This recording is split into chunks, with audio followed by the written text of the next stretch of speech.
then the Pledge of Allegiance. I don't know the part. Okay.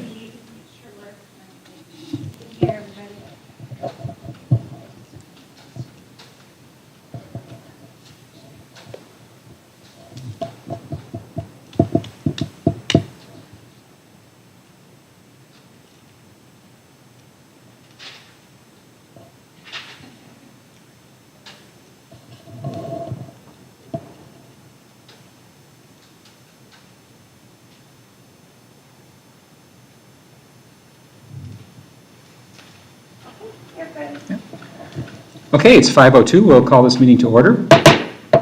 And starting out with the Pledge of Allegiance. Bernie, please. I pledge allegiance to the flag of the United States of America and to the republic for which it stands, one nation, under God, indivisible, with liberty and justice for all.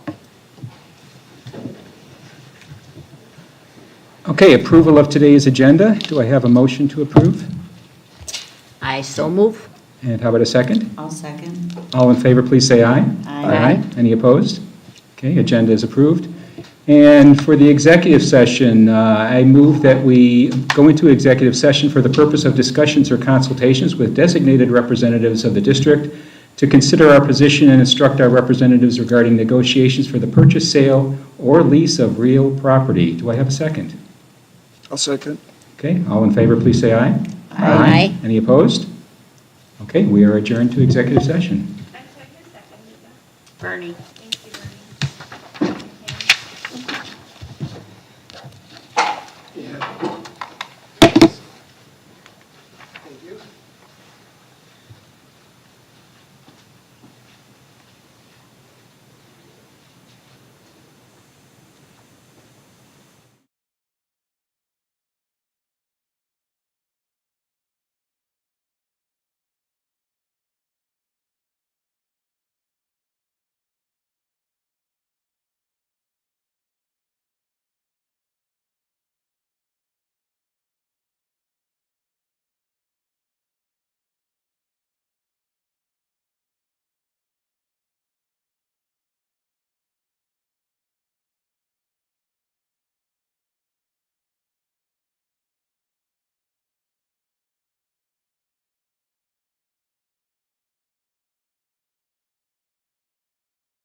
The owner says, well, it'll be here, and she says, the day. I said, but that's the week before. She goes, oh my God. She goes, let me call him and tell him to change it. It's like, I want a fresh turkey. I don't want it sitting in my refrigerator for a week. Right? Okay.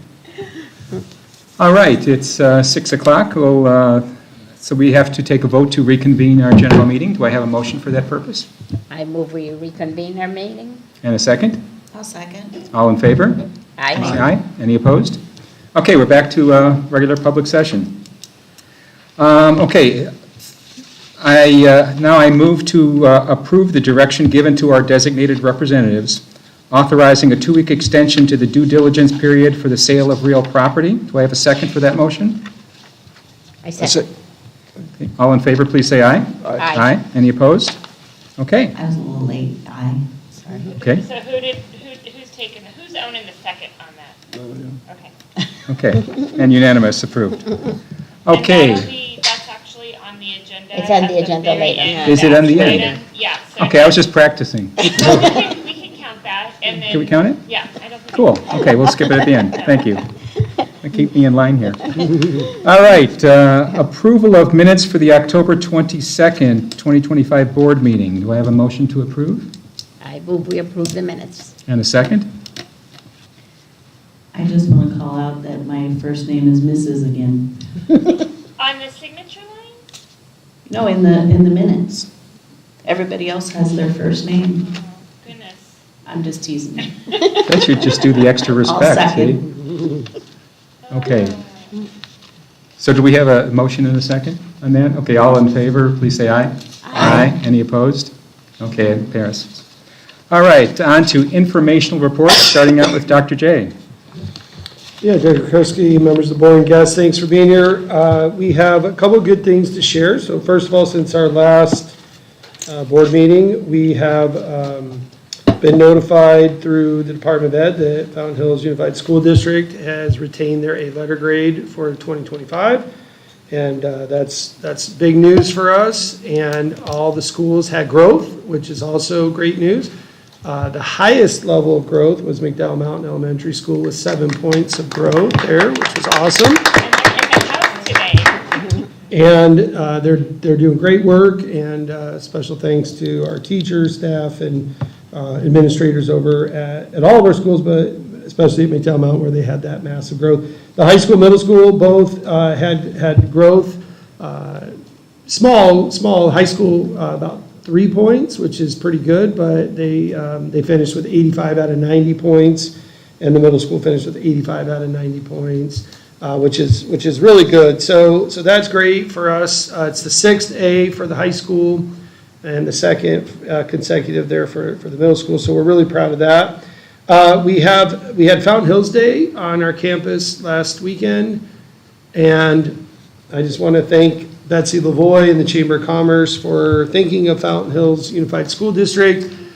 They moved it from the avenue to the high school track, and it was odd seeing a Ferris wheel in our javelin pit area, but it worked out really nice. It was a beautiful scene. I took some nice pictures that I'm going to put on our website, but very friendly, lots of people. And I was this close to adopting a puppy, but I didn't. But it's just a really nicely done event. And special thanks to all the businesses that came out and parents that came out to see Fountain Hills Day. It's a celebration of our community, of the businesses and the things that we offer, and that was really well done. I also want to thank all of our fall sports coaches and players, teams for all the work they did. Our volleyball team finished last night, and for me as a parent, it was last time I see my daughter play indoor volleyball, so it was a sad moment, but also a happy moment that she had 4 great years of volleyball and had great coaches and a really good experience. And all of our sports teams in the fall, coaches worked hard, our players keep building towards improvement each year, and we're thankful for that. Winter sports started on Monday, so we'll have boys and girls basketball, boys and girls soccer, and wrestling are their main sports there. I think that's all of them in the winter. And we should have lots of kids out for those sports, and I do believe that we have a contender for a state title, with two contenders, I believe, at least two in wrestling that could win state titles, maybe more. And we definitely, I think, are the favorite to win the boys and girls basketball championships, or at least in that conversation. So I'm excited for both those teams as they get started with their seasons, and looking forward to being out in soccer and watching our kids play. And then last thing, I just want to thank Randy Jensen. Randy has painted the entire district office over the last couple of weeks, and he does such a great job of details, all the trim around the doors, the exterior of the doors, the inside area of our office. He lets us pick the colors, and he's very patient. But when, in about 2 years, Randy's painted almost the entire school district. So if you see Randy, give him a nice high five and thank him for the work he's done. So with that, I conclude my comments. Okay, thank you. All right, governing board reports. When we started this end, Bernie? I'll keep it fast. Three of us did meet with the town and the agent for the town sale. It was really good to sit there and observe the process, which we could be going through again, but you'll hear more of it. Actually, you heard it at the beginning of the meeting, a little out of sequence, so they do have an extension, and we're going to continue with the process. Went to Kids Day at the State Fair, and it's the last Friday of the State Fair every year. They shut it down for half a day for children with disabilities from across the valley. So all the school buses show up, and I actually help them get off the buses so that they don't run over one another as it gets really crowded. The Kiwanis clubs from across the valley participate. This is a big event. It's all free for the kids, and the escorts, the key clubs from high school are the escorts that take the kids around. And they pretty much just blew through 4,000 hot dogs like you wouldn't believe. So it was really a neat event. It's always gets you choked up when you see these kids that can hardly get around. They're so excited, and the best place to go is the petting zoo, the petting farm, and those animals are courageous. Okay, Spooky Blast was really neat, seeing all the kids out there, and I wish they lived in town. Mentoring was really great on our third time with my third grader, and he's doing good. He's helping me a lot. Wacky Scientists at McDowell Mountain Elementary, those are always good shows. It was good again this time. Talked to a high school band. He invited me to come in. You really feel old when they want you to talk about your career and what you did when. Well, I got to talk about playing halftime show in the first Super Bowl. So they got excitement out of that. So did I. One of them even remembered when it was, 1967. Packers and the Chiefs. I didn't remember who played. They did. Okay, and Fountain Hills Days, yes, it was a great, perfect weather, good turnout. Today was the K-Kids, another Kiwanis effort with dog food being repacked to go to Extended Hands Food Bank. That's sort of like an annual event that we do. And then the kids went out and pulled weeds in the garden. I've never been excited pulling weeds, but they were. And finally, the first meeting of our facilities management committee is going to be tomorrow at 3:30 here in this room. Folks are invited. We do have a committee that's set to kick it off, but everybody else is welcome to attend. Thanks. Okay. Well, speaking of weed pulling, I want to go back to Make a Difference Day. I didn't get to attend it because I was actually at a conference, training conference that the Maricopa County Superintendent was having for governing board members. It was a 2-day conference.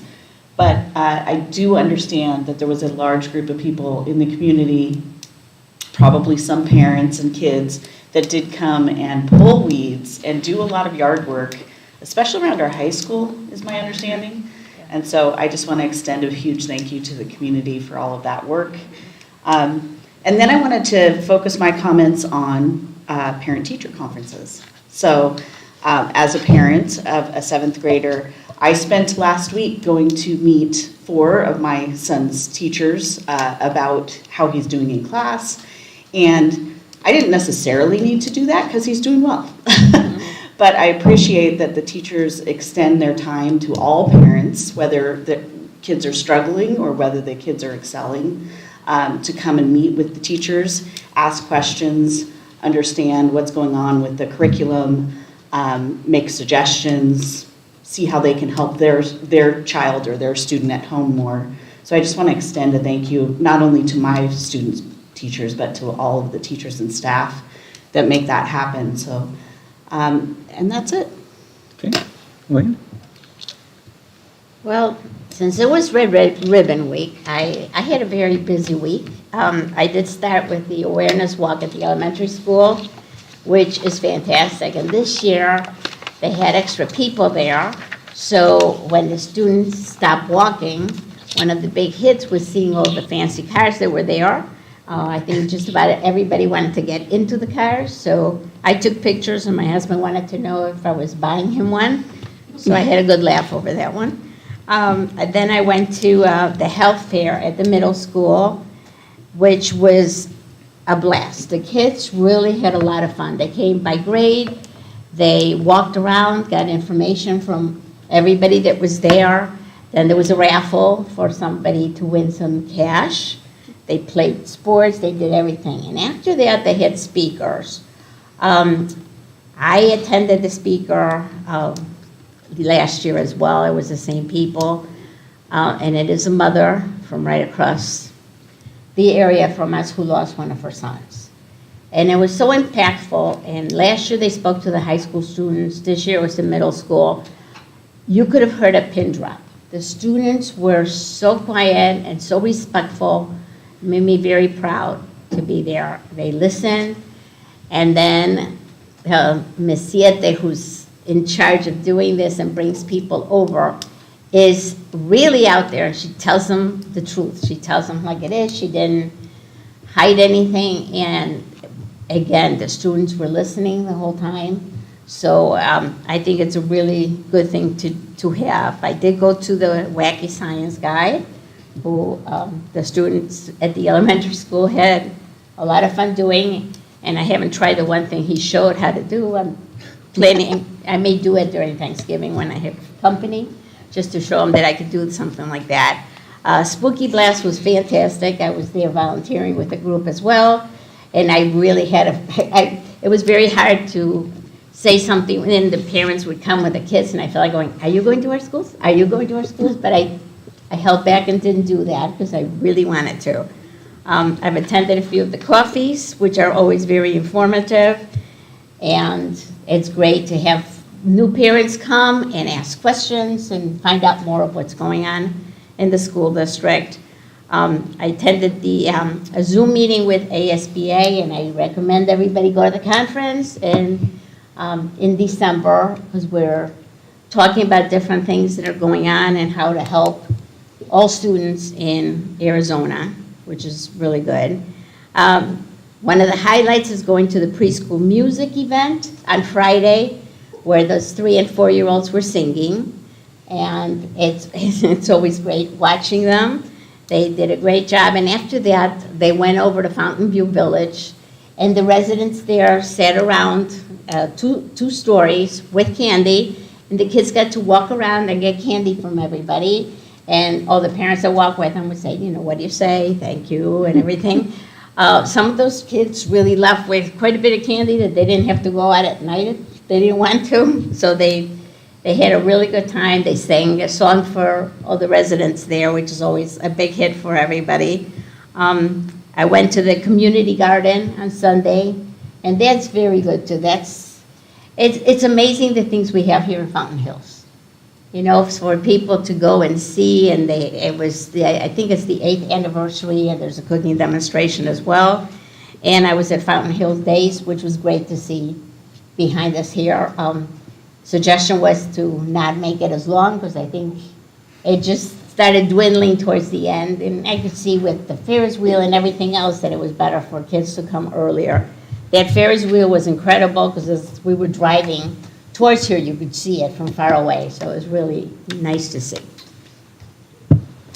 Okay, so I was at Fountain Hills Day too. I was actually there as one of the other organizations I volunteer in, and I agree, 8 o'clock was probably late enough for that, rather than 9. I was also at the meeting at the town with representatives of Toll Brothers and town staff talking about the sale of the property, and it was interesting the detail they went into with like the sewer line and the water main and all that stuff is pretty interesting stuff, I think. I was able to attend coffee with Kane yesterday in person, and that's always very informative and nice to have the community outreach and transparency of that. Earlier today, I was at Town Hall, so Mayor Friedel had a tour for Mr. Engel's class, and Dr. Wildreyer was also there. So basically, he showed him the upstairs, the offices, the chambers, council chambers, answered questions and stuff. So that was a good thing. And then lastly, last week I met with the County Superintendent of Schools, Shelley Bogg, basically to review the process to address our board vacancy and confirm details of how she wishes to proceed with that. And later on in the meeting for future action, we'll kind of talk more about that to go through the details. And that's all I have. Okay, moving on to site council minutes, pages 15 to 32. Any questions, comments about those? I have a couple questions. First, I just want to say thank you for those minutes. I truly do appreciate them.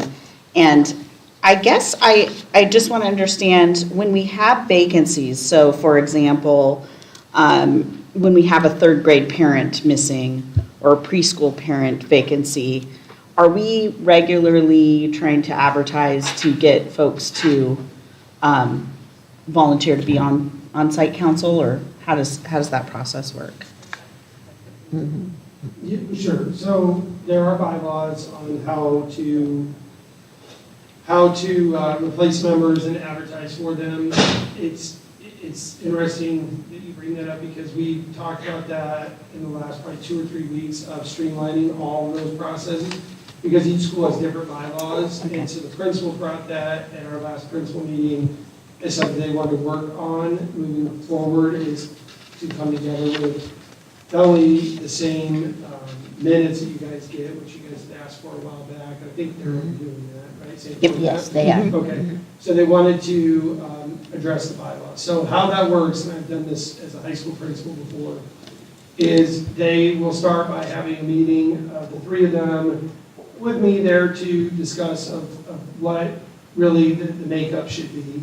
And then second, proposal of what they believe would be best policy, best way to do it, and then bring that back to the site council to vote on, to make a change to the process, and then implement that process based on that. So, for example, you should never have your whole site council's terms end in 1 year. It should be staggered. There should be a community member, which sometimes is hard to get. There should be parents. There should be a certain number of staff members. And then there should be students. Even at the elementary level, they should have, thank you, 5th grade, 4th, 5th grade students could easily sit on that. So that is something we're working on, and it will be, I think, wrapped up probably at our next principal meeting, at least what they're going to bring back to their site councils to vote on. Does that make sense? Yes, that's perfect. And then I'll extend my question too. Yeah. In those bylaws, and maybe we don't know this off the top of our head, my concern is when you have a large amount of people absent. Yeah. That's why I was concerned about the vacancies, because obviously the more we have, then the more we have attending. But when you have a large amount of people absent, is there anything around that sort of, how do we address that? We're going to add in the bylaws expectations for members, and lack of attendance could be one of those things. And so they should be taking attendance with a roll call at each meeting. And our hope would be is to work with someone best we can. You can at least have them attend virtually if they can't be there in person. So I've never been a part of a site council we've had to remove a member, but I certainly think you can put language in to emphasize attendance and emphasize if you're not attending the membership would vote to remove them and add somebody new. It could be one of the parts of the bylaw. So each school's bylaws will end up being a little bit different based on the makeup of the people on the committee. But I think being consistent in who is on there. So like in high school, there really should be, if you're gonna have, say, 4 staff members, you probably should have, in a large high school, you would have at least 1 counselor. You would have, multiple teachers and then maybe a classified employee. So in a smaller district, we might be a little bit more lenient on who those staff members are, but having the set expectations of who should sit on it, and then doing your best to get someone, especially in the community, can be challenging, but we definitely have, I know lots of Rotarians and Kiwanis members that would easily sit on those if asked. Yeah, and I like the idea of possibly offering a Zoom or something like that, so if people can't quite make it in person. You want to add to that? You want to come up and add to that? So was it, yeah, because you have it in your hands, I was pulling it up, and we did go through our bylaws. Because they Need to have- turn the mic on.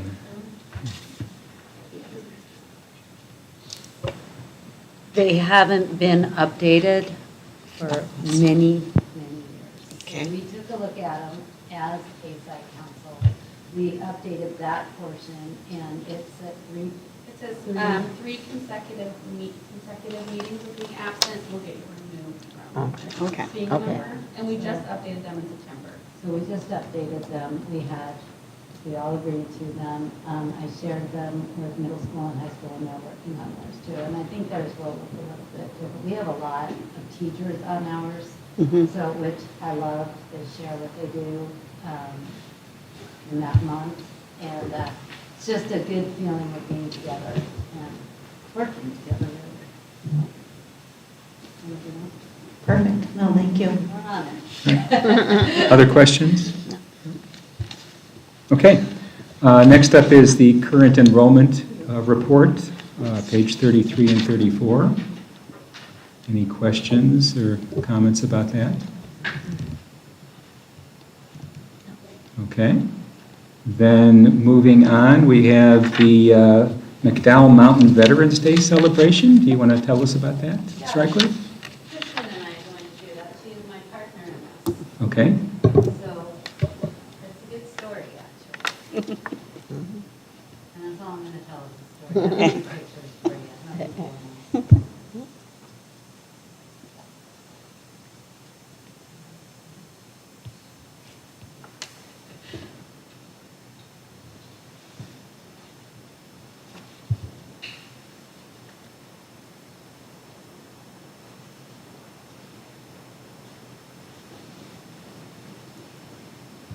Sorry, they're on my email and I did not want to leave my email open.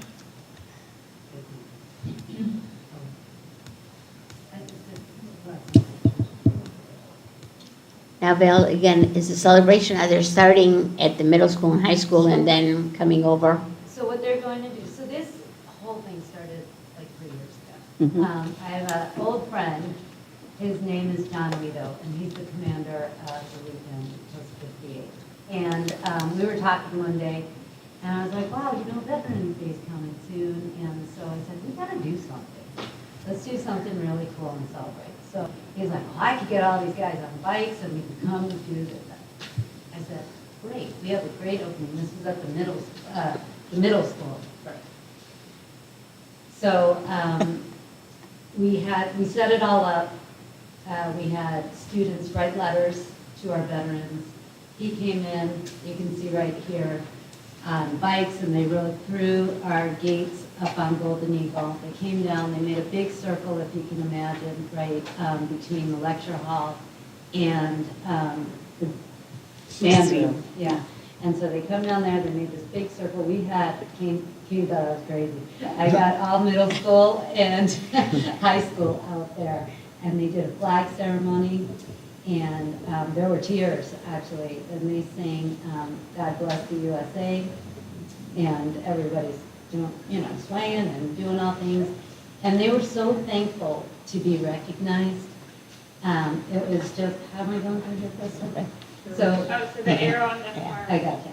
So they were just so thankful to be recognized. You got a bunch of guys and women out there that have served our country in some way. And this gentleman's bike, what's his name? Jim? Bill. Bill. And, yes, and he was out there, and he has this crazy bike that has some system on it, and he was playing his music, and kids had a great time, they all knew it, they were all singing, so that was real nice. Then I went to McDowell Mountain, and I said, come on, John, you're coming with us. And that's when Kristen and I said, we're doing this. So, and we went big there too last year. We had them ride through the back of the building. We had them drive up between the cafeteria and the gym, and we pretty much did the same thing. What we did at all years is have a breakfast for them sponsored by the PTO. And it's just a great thing. I mean, they loved it. Kids then would come, oh, here they are. They're all lined up, the kids are all lined up along the side of the school. So that's real fun. And then, it's this little guy's birthday, so they had a special treat for him. And they come and they sit and they eat with us, and what we do is invite families, anybody who has a veteran in their family, please let us know. They're more than welcome to join us at the breakfast. And they're really thankful for that. And the kids come too, they bring their person with them, and they're all excited to be eating with all the people. But one of my favorite parts is when the students present the letters to them, and we give them all a bunch of letters from our students, and they have tears in their eyes. You know? And then Kristen goes the extra step, and well, I am on the Ladies Auxiliary Board at the American Legion. My dad served in World War II, and so I get in as a daughter. And I got roped into being on the board. And so I asked them, I said, could every child have a flag? And so the Ladies Auxiliary paid for over 400 flags. Wow. And every kid gets a flag, every staff member gets a flag. We practiced the God Bless USA song. We're letter writing, and then I have a wall of heroes. And we send that form home to the families. And anyone in our building who has a family member that served, they write up a blurb, have a picture, and then I have a hall of heroes, a wall of heroes on the wall. And I've been taping those up frantically, getting them ready. But I can tell you that the writers are super excited. They love coming, they love seeing the kids. They just want to know that they're appreciated. And they really, really, this is a big deal. Yeah. John is trying to get a lot more writers in. They have quite a few American Legion writers that write all over. And Bill Wooster is actually an honor guard guy, and he takes remains and ashes all over the country for soldiers who have passed. And yes, and they have a ceremony, and then it's a really good thing for the kids to see, and the patriotism, and that we are honoring the people that serve our great country. Yeah, So I love it. really, they are fired up. They're ready to go. They're practicing their songs. They're doing the Pledge of Allegiance. So we're doing all things, and I think it's going to be a great ceremony. You're welcome to come and join us. It'll be at 9:15 at our school, and what time is it? There, 8:45, I think. Is it 8? I thought I had heard 8:45. Yeah, so they'll November have- 7th? What date is, are you? Friday. Friday. Friday. The 7th. Yeah. Yeah. So they couldn't make it on a Monday before, so. So it starts at the elementary school? No, here, At the Oh. middle school. middle school. Okay, high school, middle And school. they're gonna drive through, do the flag ceremony. Yeah. Same thing, but we get them for breakfast. Last year, one of the classes made dog tags. Oh, yeah. And they wrote, thank you for Yeah. serving our country. And, they're pretty big, and Mrs. Patia's class made them. They had little chains. They actually put them on the Christmas tree at the Legion. Oh, We're just touched by all of this stuff. They said, no, those are staying. So they really, really loved everything. that's And fantastic. last year, I've run into a couple of members, and they thanked us multiple times, for the fact that, all that we're working with them and giving them that opportunity. And but special thanks to, Val and Kristen and all the staff, because you know, when she first came in about riding motorcycles through campus. Yeah. You're like the person to think about is, you know, how's that gonna work with all these kids in one area? But Val got it done, and it is a very cool event. And we love our veterans. We've had a long history going back to the books that we've done in the past, where we write their story for them through the Veterans Heritage Project, to you know, the amount of opportunity we give to the armed forces to come on our campuses, and there's just another step of that. So special thanks to Val for all the work that she's done to bring this to all the campuses, and the kids do a really great job, and it's a special moment, so it's great. Thank you. Great. Mr. Burney attended last year. He's a veteran, if you don't know that, 29-year Air Force veteran, so appreciate your service. Thank you. How many veterans attend generally, like if you had an average? 20. 20 or The problem 30? is they're having their convention this weekend, Yeah. too, Oh. so a lot of them are saying, well, I have to be down in Tucson. Oh, okay. But We're working on it. Commander's. He's on it. He got a hip thing going on, so he's gonna be there, but Okay. told him to ride up in the golf cart or something. Not quite lifting his leg up. That's right. They're hoping to have at least 15 to 20 riders. Sounds great. And, Nice. you know, Yeah. they'll have, a lot of times their wives are on the back, they're sitting there, help supporters. Great. It'll be Great. fun. It'll be a great time. I've You're all attended a welcome to few come. years. I've attended a few years, and it's really incredible. And I try to follow them. You know, when they leave one school, go to the other one, so it's really neat. Yeah, it's pretty cool, and then you come through town, and all of a sudden you hear these bikes coming. Right. It's like, woo-hoo. So again, what was the start time at the middle school, high I think school? it's 8:45. 8:45? And then they go to the elementary school? We're like a 9:15. 9:15. Until they get there, yeah. Out there, Okay. So we asked everybody to be there at 9:15, so we can line them up. park in the back. And this is one of the things that makes our town special, because we're small and we can do these things and continue them and have that connection. So, like I said, I always throw this out for people who don't attend our schools. You should look at all the things we do, not only academically, but with our community, and just the good things we do, and as a district, this is one of them, for sure.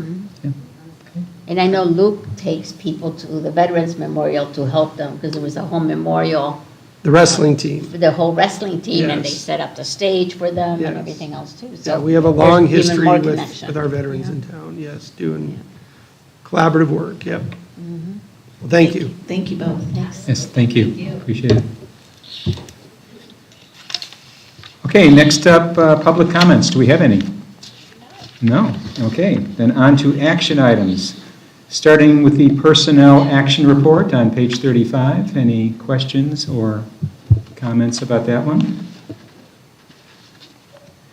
If not, I'll move that we approve the Personnel Action Report. Do I have a second? I second. All in favor, please say aye. Aye. Any opposed? Okay, that passes. Next up is the payroll vouchers, pages 36 to 40. Any questions about those? I move we approve the payroll vouchers. Okay, do we have a second? I'll second them. All in favor, please say aye. Aye. Any opposed? Okay, accounts payable vouchers. Any questions about any of the entries there? I have a question. Okay, go ahead. It is page 50, I think. I was just wondering, there's a payment to the Wickenburg Unified School District, and I'm just wondering what that is about. $9 to $70, is that a athletic? It's probably an athletic, Probably. it's Yeah, I think it's an probably a athletic wrestling thing. fee. I know Participation. wrestling goes to a Wickenburg tournament Okay. as a parent of a wrestler, so I'm going to assume that, but we can Yeah, I verify. looked- I think I looked through it, and that's what it was, too. Yeah. And there's a couple for athletic events, and I that's just one of missed them. that and noticed it Okay. late, so, thank you. Any other ones? If not, I'll move that we approve the accounts payable vouchers. Do we have a second? I second. Okay, all in favor, please say aye. Aye. Any opposed? Okay, moving on to donations, something we like very much, and we were very appreciative, and some very large donations this month. the Verdi's Christmas Project and the Elks Club. Much appreciated. Go ahead. I do have a question. Yeah. On that specific donation. There's no description and purpose, so is it just a general cash donation to the middle school? Or was it designated to something specific? Because it's not on. That's the Verdi's Christmas Project, yeah, Yeah. 2,000, there's nothing.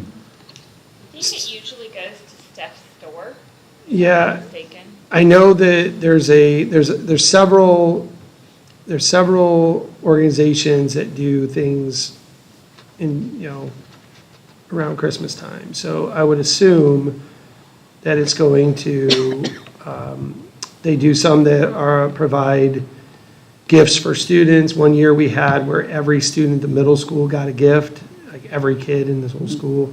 So I'll have to look into it further and find out if it's just for the store, if it's for the whole school in general. But Steph is very good at reaching out and getting donations, so I just have to check. Yeah, and I can see that it was Steph that took it or Yeah. received it, but I just wasn't sure if it was for the Second Chance store or for something else. Yeah, I would think not since she didn't put it, she puts it on all the others. Yeah. So that's why I thought it was more for Christmas gifts. I think it is for the school because like I said, one year I remember walking down and there's a line of kids and the whole office at the end of the hallway was full of things. They could pick one item. It was like every kid. So I'll double check. We'll have Krista give you an email with the follow-up. Okay. Any other questions about donations? If not, I move that we approve the donations. Do I have a second? I'll second. All in favor, please say aye. Aye. Any opposed? Okay, next up is Policy Advisory 959, DJE, which we spoke about last meeting, and it's basically just a condensation of the policy language to avoid repetition and stuff, so I don't think, I didn't find anything objectionable there. Any other comments or questions? Nothing to discuss on that, no. Okay, so I'll move that we approve Policy Advisory 959. Do I have a second? I'll second. Okay, all in favor, please say aye. Aye. Any opposed? Okay, moving right along, updated extracurricular activities. This was an addendum that was sent out yesterday or today for us. The garden club fee. Any questions? No, No? Okay, just two additions on there, and one with no fee. right, yeah, Faith Force Faith Club with Force. zero fees. Okay, who would like to move to approve that? I move we approve the updated extracurricular activities fees. And how about a second? I second. Okay, all in favor, please say aye. Aye. Aye. Any Aye. opposed? Okay, I do moving have a- right along. Huh? I do have a question, though. Sure. I don't know if I can interject here. I just wanted to understand what the Faith Force Club is. Dr. J, do you want to explain that, or? Sure. So it's a student-based club that is meeting that we had students come forward that wanted to to create a club, and I believe Steph Beck is going to be the advisor.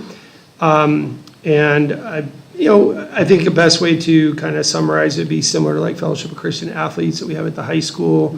So they're going to take opportunity to read verses and have conversation about faith. So, they're not charging a fee, and so they talked about what they wanted to call it, and they put a proposal in, and it went through the administration. So we're excited that kids are coming forward with ideas, and we're able to do that.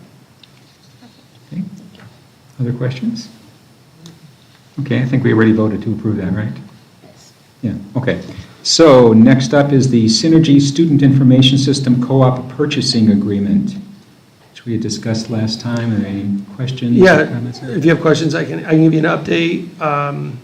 So we had a committee meet twice to review this opportunity. So to go back a little bit, we had Angie Brooks left earlier this year who oversaw student information system of Power School.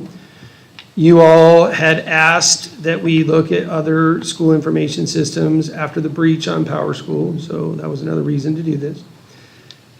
in my conversation, the first thing when we have a situation like that where we have a void to fill, I call neighboring districts and people that, you know in education about how would you handle this? Is there, any other groups or contractors or anyone that can step in and do this? And in a conversation I had with a former colleague, they mentioned NAU offers the Educational Technology Consortium, and they will basically run that position that we used to have with Angie.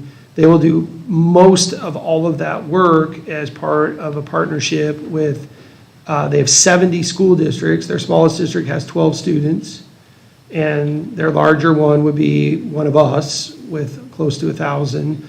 And they only work with Synergy, so that's one of the caveats there. You have to work with Synergy. But they do all the state reporting. They do all of the student information system work that needs to be done. They set up report cards. They set up schedules. They put everything in the system. They troubleshoot everything. And they do all of that. When you take what we paid an employee, what we pay Power School for licensing, it was roughly around $90,000. This will be $35,000 for the year, and that includes the license to Synergy and all the work that the ETC will do for us. So the committee overwhelmingly favored moving to this NAU program that helps small districts with those types of positions. I am going to call up Sam Brooks, as she was a member of that and a teacher and very in favor of Synergy. Sam, if you want to come up and just share some things that you were fond of with this recommendation. Okay, Dr. Jason looked at it, and I went home and did some of my own research for fun, because I'm nerdy, and I use Power School a lot now, and I know I'll be helping a lot of teachers with Synergy. And the platform itself looks a lot more user-friendly, and there's actually someone who can help us. Power School right now is there's like 45 screens, and most of them are blank. So if you need to click on something to find information, you put it through every screen and none of them has it, and then you go back and randomly it appears. And our grade book isn't great, and it doesn't load properly. I had to help fix the art grade. So a lot of it through Synergy, I think with the help from the NAU group, along with having either if Alicia decides to be the person or someone else on site, and the help desk through Synergy, they're nice and they answer very quickly and promptly. It also gives a 360 view of a student, so there is different options like having their IEPs and 504s a part of Synergy, if that's the route that we choose to go to, which I don't think we would do right away. We don't need to scare the special ed teachers. But having that option so we can all see it, because right now it's only an IEP Pro, and so if you don't have a login, you don't have access. So you only have access to what the ESS teacher gives you, which is plenty, but if you wanted to look more at their goals, you have to go ask someone who then has to give it to you and kind of has that trail. We can track their discipline in it, and it's more user-friendly from what it looks like. The parent app looked very nice too. The Power School app is really bulky. Even from the teacher end, you open the Power School app, and then you have to exit to the main site, like in a web browser, to then do the thing you need to do. And through the app, it looks like you can do all of that on the app as well. A couple other things that stood out. One, IEPs. If we stick with IEP Pro, then each student will have an actual link to their IEP document that you don't need to log into, so you'll be able to get to it right from the page with the student information, which we can't do now. At the high school, I know we're limiting phones, but we know they still bring them to school every day. There is a digital ID card, so if a student doesn't have their ID or isn't wearing it, they can ask them to pull it up on Synergy on the app, which is a really nice feature. And I can say the communication piece is a little bit easier. Right now, trying to send a dialer out to parents on Power School is really challenging, where with Synergy it is much easier. I've checked that all of the software we use can work with Synergy. So our benchmarks, our dialer system we use now, which is Safe Arrival, which I don't want to change from because parents can put their own absences in, and that's really easy to do. And that There is a way through Synergy that they can report their absences also. correct. So we have a couple of options. And then the other big one was, so benchmarks, the attendance, and like PBIS rewards and all the other things that we use, they can make it work. What they've said is, you're not gonna throw anything at us that we probably haven't already done with the other 70 districts. And so they're experts at it. So all we will really have to do is when a principal gets their schedule, their sample, final schedule for next school year, they will send it up to NAU. They will put it all in the system. They will find the errors. They will find where it doesn't work, send that back to the principal, and it will all be done for them. Whereas, now we've kind of had to do a lot of that on our own here. So I think it's definitely, the savings alone is worth it. And I know our neighbors in Scottsdale School District use Synergy. I've used it as principal. I do think it is way more user-friendly than PowerSchool. And we had concerns about safety and security of it. So I think it's all around, this is a really good move for our district. They will start, if we get approval, they will start migrating in January, everything from PowerSchool over. They'll do training for staff in April and May, and then come back in July. They do all that as part of it. And then we can also send staff up if they want to NAU or Flagstaff for sessions as well, if they want additional training. So we asked a lot of questions. I called the representative. She's actually the manager for that group on the phone in the middle of the meeting. Didn't even tell her I was going to call. She picked up. She answered every question the group had. So I think the quality of customer service is going to be really good. So, yeah. Okay. Questions? It does sound more user-friendly than what you were using, and you were all complaining about that before, let alone with the whole breach that we had. I can't pull reports as easily in PowerSchool, so if I wanted to see all the kids' birthday, that's not an option. Mhm. So this one, there's like actual reports that when you put in their information, will populate their emails, like their parents' contact information, without me having to go bother someone else to do it. Because that's really what's happening now, so it's multiple steps. And then we're going to put a expert at each site on a stipend. So teacher, most likely be a teacher at each site that will be the go-to person if you need help. That doesn't require reaching out to NAU.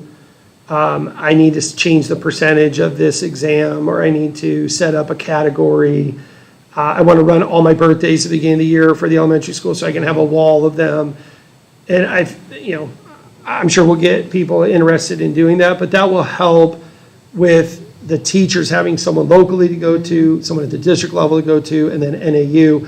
And then we will put out lots of information to parents on how to download the app, how to use it, videos, things like that, and do training sessions for parents if they need it. But I think it's a pretty easy to use app, and most parents will find it to be like any other app they use. It's pretty self-explanatory.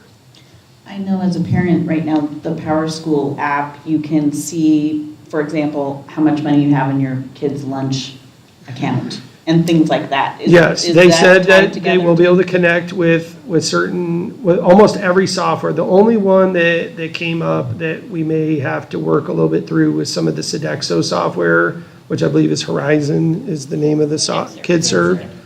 But one of the other things was great is they can put in through Synergy how many kids brought their lunch or need a lunch and get lunch counts through that, where right now, how do you do it? Do it in a Google sheet. Yeah. And so then it's just another step. Like, Right. this would eliminate a lot of steps for us. So we could input, I think we're the only school that does lunch count, but we could put in who picks which option 1 or option 2. So, And then my other question was, how long has this been around? Has NAU been doing this for the other districts? I don't have an You exact have one? number, but I would say, based on the conversation I've had, I would say a decade or more. I mean, they have 70 members, and my contact at Scottsdale School District, who does all of their Synergy work, had recommended that a district of our size should really look at NAU, and then also our partners in Vail they said the same thing, that you really should look at your size. You really probably don't need a full-time person in that position, and NAU is available to you. And having a university be the one running this, it's not really about making money, it's about helping small districts that don't have the resources. Yeah. So our contract with Power School is up at the end of this academic year, so there's no cancellation penalty or anything? Yeah, we renew it every year, so Okay. we would cancel that. We will have a couple Power School products that you might see, and you can always ask me questions about. So one of them is going to be the benchmark software, Performance Matters. We could move to a different one, but you're talking so much time of staff putting in from one program to the other. I don't think that's worth it, and it will work between them. And then the second one is, I believe, right now, our calling system, which is Safe Arrival, is a Power School product. It's $2,400 a year. That's what calls you and says your child was absent in one or more classes today. And it's also the software that you can put your absences in yourself, which I find very, very easy to use. When my students are out, I can put it in really quickly. So we might, over time, eliminate all Power School products, but I don't think we can do that all in the first year. Okay. Okay? Other comments, Okay. questions? Yeah, a couple of questions. So you did mention migration. Are they going to move all of what the school had for data into this? Back to or 2010. archive any of it? All of it back to 2010. That's when we started with Power School. And so it'll be like a huge file that's available for them if they had to pull data. But they said, we do this all the time for districts that come on board. They have it down to a real science. But yes, we will have access. So if someone comes back and challenges a grade or needs a immunization record, most of that is in our actual files we have on campus. We have them all the way back to 92.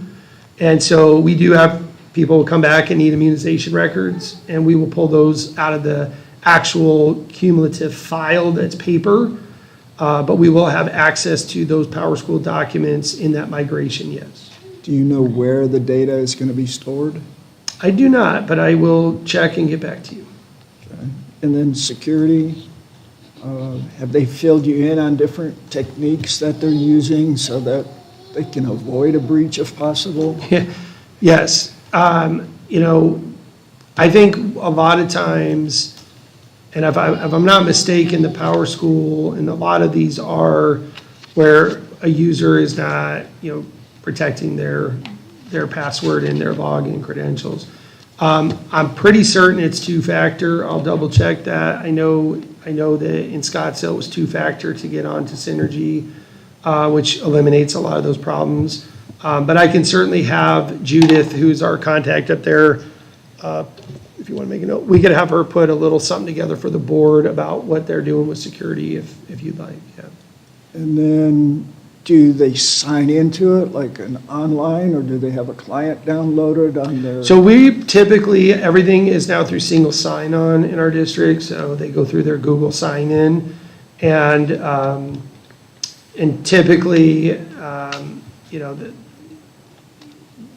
so yes, they do sign on, but it won't be through, I don't know if they're gonna go, like when they get to synergy.com or whatever, it's a web-based, I believe they will sign on through their Google account that way.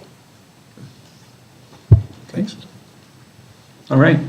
So I'll move that we approve Synergy Student Information System Co-op Purchasing Agreement. Do I have a second? I second. All in favor, please say aye. Aye. Any Aye. opposed?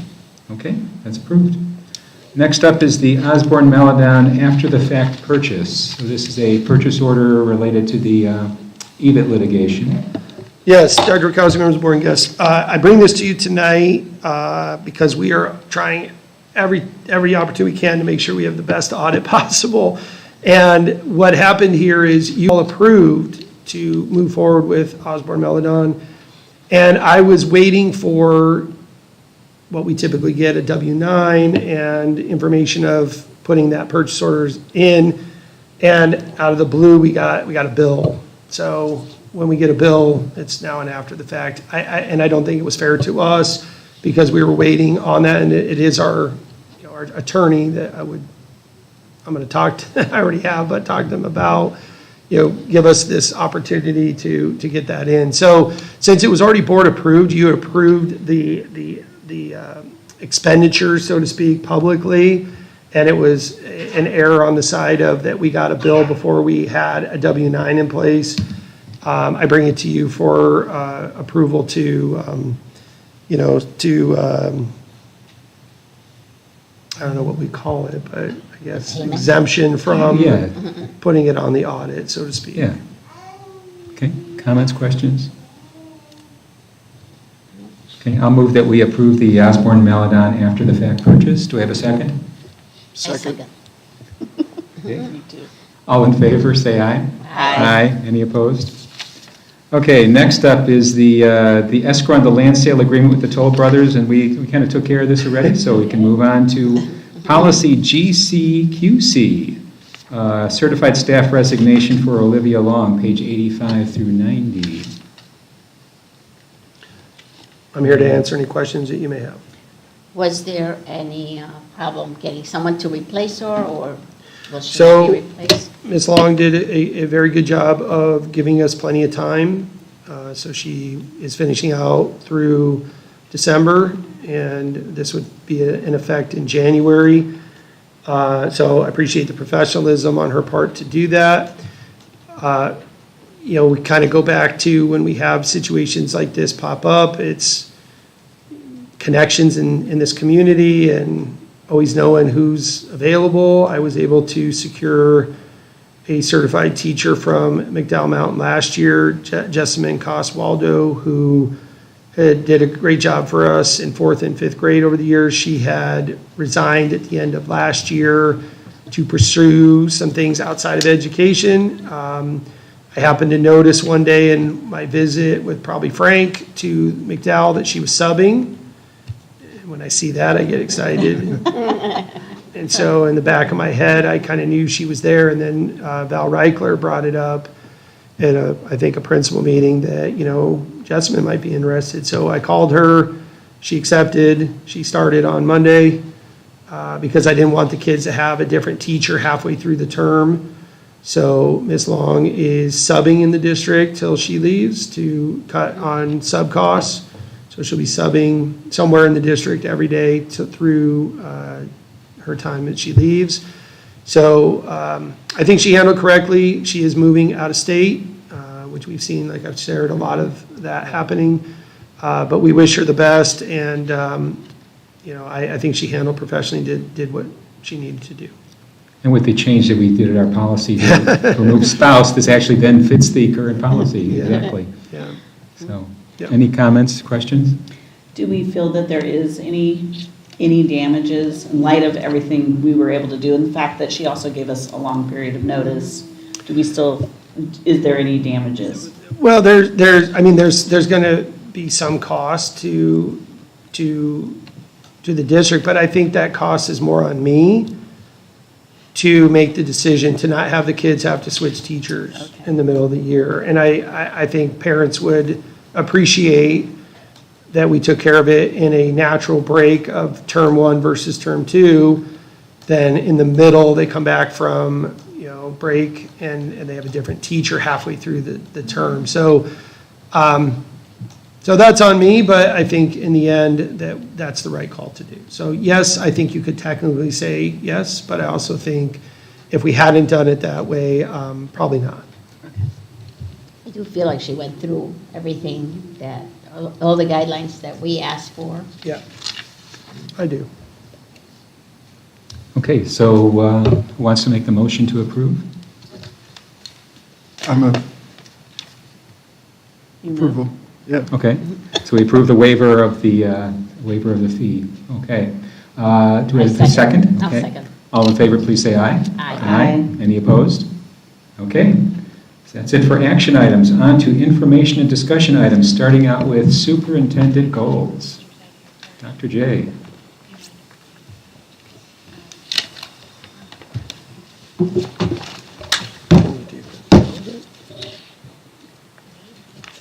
So, Dr. Rakowski, I don't know if you would be interested in amending the agenda to put superintendent goals C and our teachers ahead of that. Okay. So they can get home, because my goals are going to take probably about 4 hours. I'm kidding, but. Can we amend the agenda to limit that to less than 4 hours? Yeah. You can't, so maybe take Okay. a motion to amend the agenda to switch the order. Yeah, so I'll make a motion to move items 9B and C above items 9A. Do we have a second? I'll second. Okay, all in favor, please say aye. Aye. Any opposed? Okay, so then we're up to the fourth grade field trip to the Karchner Caverns with travel over 100 miles.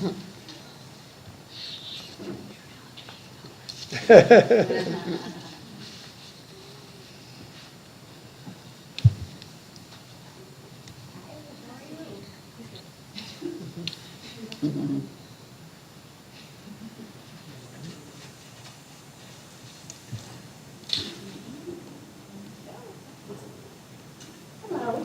Hi. We are here to present our request to go on a fourth grade field trip.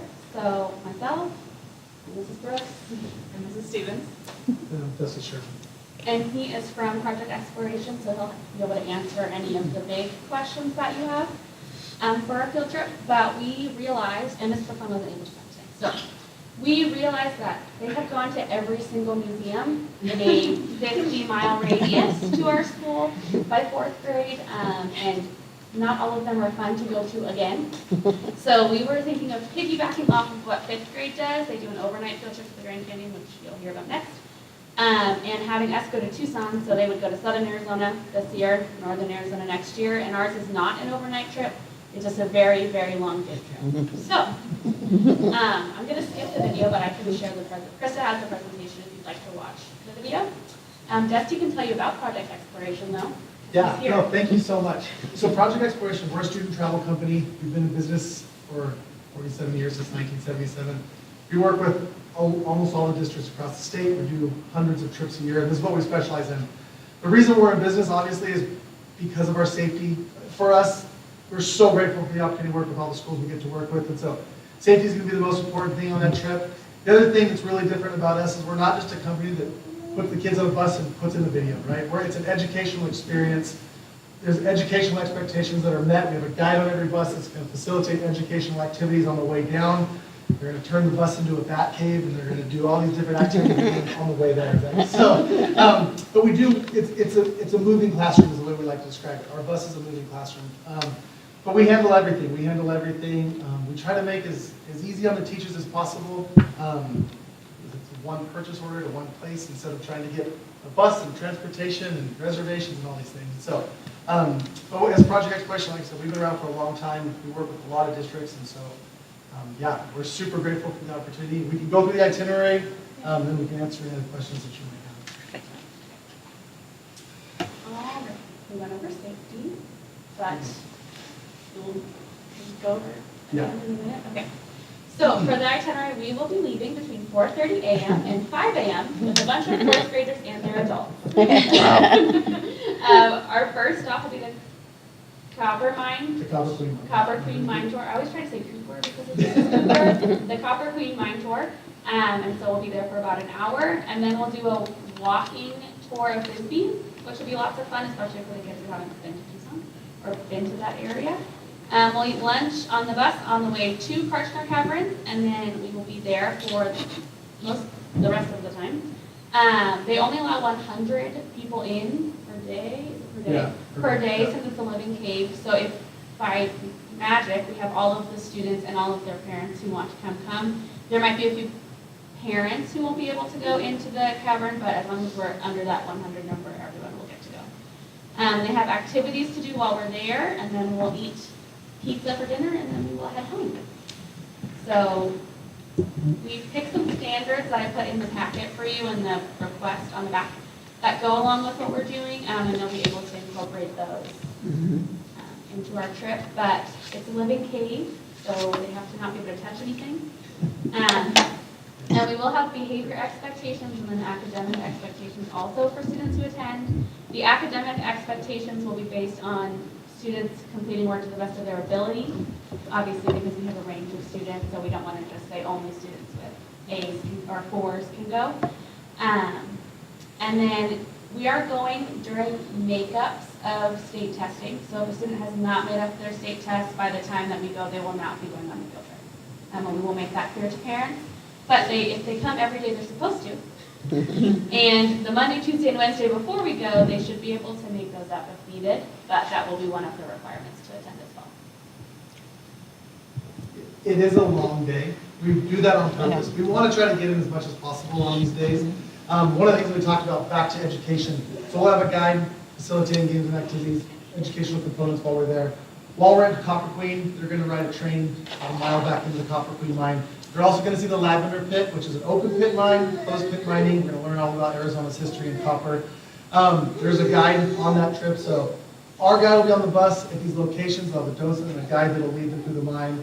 At the mining museum, they'll have some time there. So super educational. We'll talk about the town of Bisbee. And then also at Karchner, we'll break them off into groups because Karchner is very, very strict, if you've never been, about preserving what is amazing. Karchner Caverns is an unbelievable experience.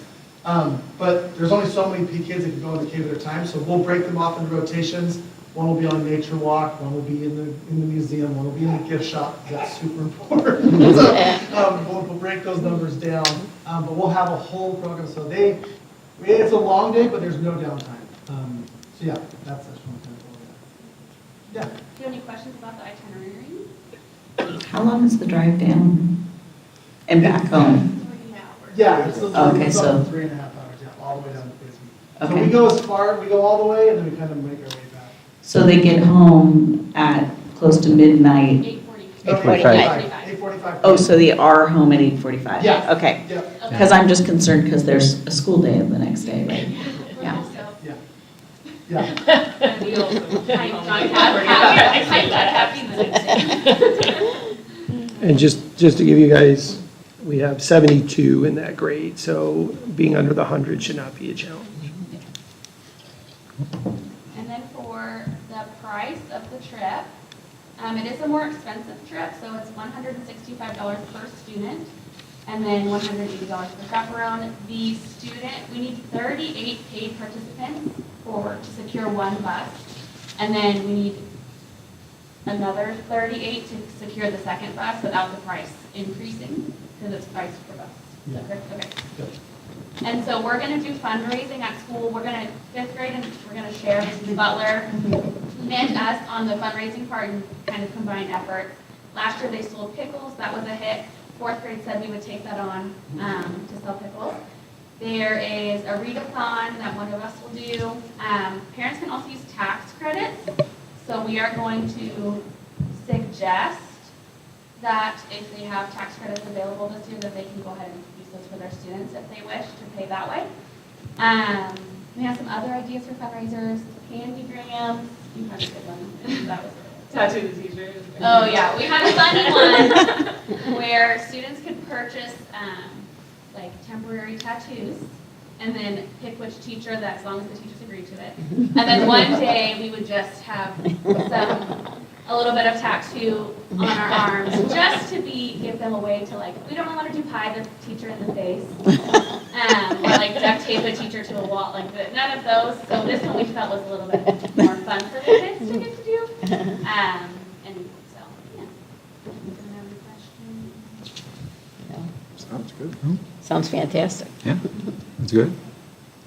That was it. Oh, we won't use fundraising for parents. So if a parent chooses to come on the trip, they will have to pay for themselves to go. So the fundraising will fund teachers and staff members who have to go first, and then students. to And lower the then cost. that does strike a question for me. So how many chaperones are you looking to have, given that parents will need to pay for Right, themselves? so we did a survey, and it was listed in that parents had to also pay for themselves, and I would say 75% of the parents who said, yes, I want my child to go, also said, yes, I would like to attend. Okay.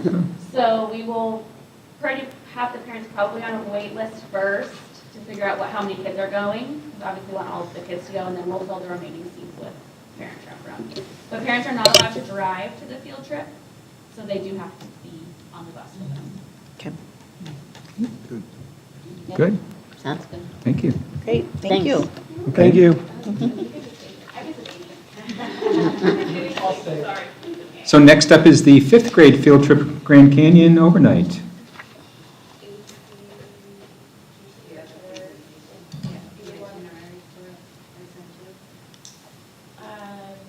if you sent it.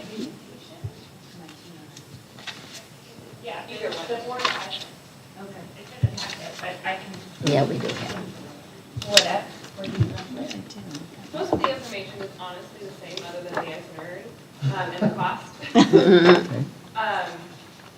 The big difference is, since it's an overnight trip, the cost is $400 for students and parents. Again, we'll be doing fundraising in the fourth grade to do so. We'll be getting together a parent committee as well, so that they can take part in fundraising too, and hopefully help us fundraise as much as possible, because it is an expensive trip. But I know last year they got the cost down pretty low, so that a good amount of students were able to go. Okay. Yeah.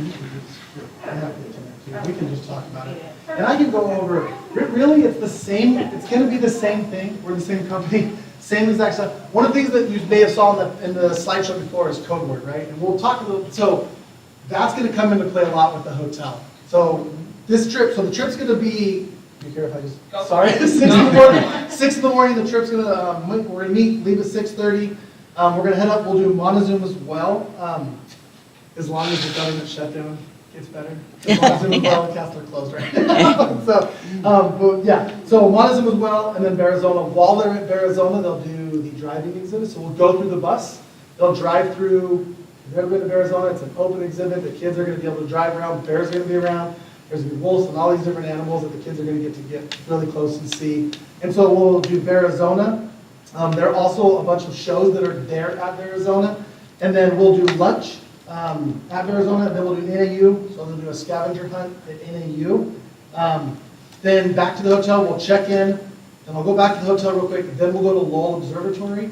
Lowell just did a massive expansion. It's phenomenal what they've done up there, and so we'll do a night program at Lowell Observatory, and then back to the hotel. So how the hotel works really quick. Whenever we do have a group with a hotel, we have a couple that is at the hotel that's our staff.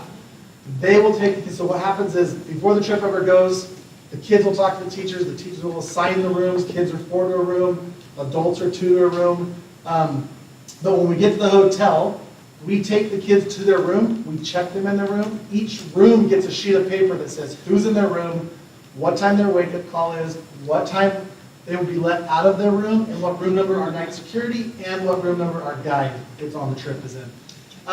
So we check into their room, we walk into their room, and we'll talk about this at the parent meeting. We'll come out to the schools and do a parent meeting. But once they're in their room, they're in their room. When we're at the hotel, they're in their room for the night. Once they lock the door, we duct tape the door. We put a strip of tape on the door. We let them know that if you open your door, you break the tape, we'll see it. You get to call mom and dad and go home. And so I've been working with the company for a long time and haven't had to do that. But we are very, very strict and we have a very small threshold of tolerance at the hotel. But we also do assign that bus a code word. And in the morning, that's where that code word's going to be used. So our night security in the morning, so at 6:15, they're going to get a wake-up call. At 6:45, we're out of the room. And then, so at 6:45, our night security will go by knocking on doors. Kids will ask for the code word. We'll give them the code word, and we'll check them out of their room. Everyone that works with us is background checked, fingerprint cleared. But I know the hotel, I want to talk about the hotel and make sure that you guys are comfortable with the hotel and how that works. So yeah, that code word there. Oh, what did I don't even know how to use a computer. So yeah, so then the next morning we'll wake up, we'll have breakfast at the hotel, and then we head up to the IMAX, so we'll do the IMAX. After the IMAX, we will do a rim walk at Bright Angel. So we'll get to Bright Angel Lodge. We're not going into the canyon. If you're familiar with it, we'll go from Bright Angel Lodge back to the ranger station, about 1.5 miles. It's a walk along the rim through that trail of time. We're going to talk, our guides will do an educational talk through about the history of the canyon, people of the canyon, geology of the canyon, animals of the canyon. So we'll make that walk along the way. Then after that walk, we will get back in the bus. We will head to Desert View Watchtowers. We'll talk all about Mary Jane Coulter and what the Watchtower was. And then we go to one of my favorite spots, and we go to Wupaki. After Desert View, we'll head to Wupaki. We'll head to Wupaki National Monument. We'll do a walking tour of Wupaki. And so we take the kids to each individual room, ending up down by the ball cart and the blowhole. And then we head back up. And then we get back on the bus. We head to dinner. we make a stop at dinner, and then we're back home again at 8:45. So once again, 2 very packed, very full days. This one, in full disclosure, because there's nobody else, on this one, on the way home, we might watch a movie. For the whole day, the day before they're doing games, they're doing activities. By the end of this trip, when they get after dinner, they're all asleep anyway. We're kind of coming down the mountain, so. Yeah, that's the trip. Any questions? Fantastic. Let's go through cost. Same thing, the trip cost is $400 a person. Same thing, tax fare, sorry. Yeah, I mean, yeah. It's going to be the same type of thing, $400 per person, tax fare eligible. The one thing about us that's why this, hopefully we hope, maybe, but how it works is we don't obviously collect anything. We don't do anything until after the trip goes. School holds all the money. They collect everything. They hold everything. Once the trip goes, we verify and say, hey, this is how many kids showed up, right? Yes. And then we try to make it as easy as possible. And the cost for the adults is also 400 or? Also. Yeah, Okay. yeah. Kartchner, the reason there's a difference is some of those venues, like Kartchner has a different price for the adults and kids. These ones at this location don't. So we always try to make it the same. But If you do have a child that you have to remove from the trip, how does that work? Their So- parents get called and their parents have to come up there and get them, or So like we their will make parents on arrangements. So here's the thing. Is that ultimately, that's the very last case scenario, right? We're going to figure out why. We're going to figure out what happened. If there's just blatant, they're leaving, yeah. What we'll do is we'll pull that kid out. We'll work with the staff. We'll work with the teachers. On an ideal trip, what happens is the teachers there's enough parents, and on these Arizona trips, it's like a 1-to-6 ratio. So the teachers usually aren't responsible for a group. So what we would do is we would pull one of the teachers, the admin in, and we'd pull that kid aside. We'd remove him from the situation. We'd have parents called. And yeah, they would come, and so we would be with that kid and stay with that kid until the parents came to get the student. As Ms. Brooks said too, we will be working on a behavior contract prior. That will be clear to parents and students that there is an expectation of behavior throughout the school year, so that there again is that expectation on the trip as well. Yeah. Yeah. Okay. And ultimately, and just to be honest, sometimes if a parent can't come, right, that student will then be removed from the group, they'll be set aside, they're not going to be able to, they're not going to be participating in the things, and so we do have those contingency plans for kind of all that stuff, but yeah, ultimately, if there is a student that's just blatantly, that's trying to get out of their room and doing things they just will go home. And we will, like I said, prior to this, we'll do a parent meeting at the school, we'll talk to the parents. Sometimes you see at the end of the slide, you'll see, can I drive? We have parents ask all the time, can I drive? It's like, no. The short answer is no, because you can't go to all these locations, you can't, and so we want that to come from us. Okay. Anything else? Very good. Perfect. Right. Thank you. Thank so you. much. Thank you. Okay, now superintendent goals. Okay.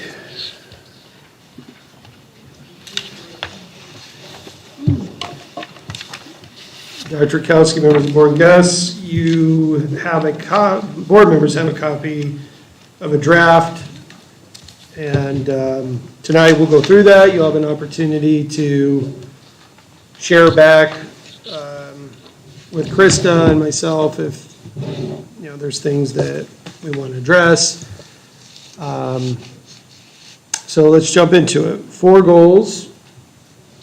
So I've kind of broke them down as effective communication, financial planning, student achievement, strong partnerships are kind of the 4 overarching areas. So goal 1, effective communication and marketing. So I have objectives 1A through 1F, is that correct? Might have a formatting Yeah, I see. on that Yeah, there's one. 2 1Es. Yeah, The second 1E is probably 1G, right? yeah. So like I said, that is draft format. But, so just kind of running through those. The website, obviously, is an area of goal for us. We've made a lot of strides in the last couple of weeks on that, especially the mobile site. But one of the things we've started doing this year and will continue to do is a website blog. So every so often there will be things on their news, blogging, information about the school or the district that can easily be shared through social media for anyone who wants to share that out. And we can also share that out with ours. But having that front and center on the website, and there is an example of that on the website now. If you take a time to take a look at it, you'll see that on the district site. There is a blog section in the middle. And then, a lot of the quantitative and qualitative, I don't know if you wanted me to go to that detail, but I think it's always good to do that. And a lot of the quantitative data is going to be charts, spreadsheets, some kind of, specific information you can take a look at. And then the qualitative is more of when we meet at the end and we go over things, it'd be presentation or storytelling, things of that nature, things you've seen obviously out and about. So like if a goal, which is not on here, but if a goal was coffee with the superintendent, you would have some of your own stories to tell because you go to those or you've seen those in action. So that's the difference between the quantitative and qualitative data. A lot of those look very similar, so I'm not going to go through all of those on each one. But you certainly have the next couple of weeks to make some suggestions and things to get back to me. Moving on, marketing videos is something that I think is important, that we're putting together high quality marketing videos that I'm helping not only direct and lead, but also the message that we're trying to get out. And so our goal is to have marketing videos for all sites on the website, easily shareable. They're short, 2 minutes or less. A lot of them are 30 seconds to a minute, where you can quickly share those out on social media as well, and then featured on our website. Those allow staff to tell the story, former students, current students, to tell those stories. Objective 1C is to market the Fountain Hills School District through multiple channels, including local newspaper, targeted mailers, and social media. So again, hitting our neighborhoods around us, that we have something, our catchphrase has become we have something better, and I do believe that. And so this is an opportunity for us to get that out to our neighborhood communities. Objective 1D is expand promotion participation in signature programs like Fountain Hills University and ASU partnership to not only retain our high-performing students, but hopefully to attract some new ones through open enrollment. But retaining staff, when we're talking about, or not staff, retaining students, when we talk about enrollment, retaining our highest achieving kids that don't feel like they have to go to BASIS or another district or private school to get what they're looking for. You're going to see a theme throughout that starting right now in 4th grade and hopefully in time down even to 2nd grade, you're going to have acceleration opportunities here to get ahead, finish with more credits than you need, finish with college credits, and finish proficient. Those are kind of our themes. Objective 1E, looking at continue the implementation, sustaining the success, and marketing Innovate 21 at Fountain Hills Middle School and Innovate 21 Junior at McDowell Mountain, and showcase the innovative academic program that we have going on there. A new objective, which I'm excited about, this is something, because I shared with a lot of you, we haven't had goals the last 2 years. So some of these things are things we're in the middle of, but we still want to refine and sustain and grow them. So, but I also wanted some new ideas in this year. So one of our big new ideas is Objective 1F, which would be for the 26-27 school year. So you would be looking at if we met that goal by having it set up for next year, communicated out and ready to roll, which is to have accelerated math for all students, 6 through 8, where all students will successfully complete, and that's the goal, is to successfully complete Algebra 1 by the end of grade. So having freshman math done by the end of 8th grade for all students, not just your accelerated, but everybody. And we feel we can do that through the trimester schedule and creative planning. And it would not have an impact on our elementary because we are using time as a resource in grades 6 through 8. And if you look at a semester schedule for 6, 7, and 8, you would have basically 2, 4, 6 classes the kids take throughout middle school. So it'd be 6A, 6B, 7A, 7B, 8A, 8B.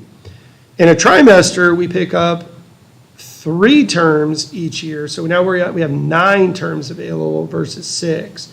So the plan would be is to have 6A, 6B, 7A their first year, 7A, 7B, 8A their second year, and their third year would be 8B, or sorry, would be 6A, 6B, 7A, 7A, 7B, 8A, 8B their second year, algebra A, algebra B, and then test prep or geometry A their third year.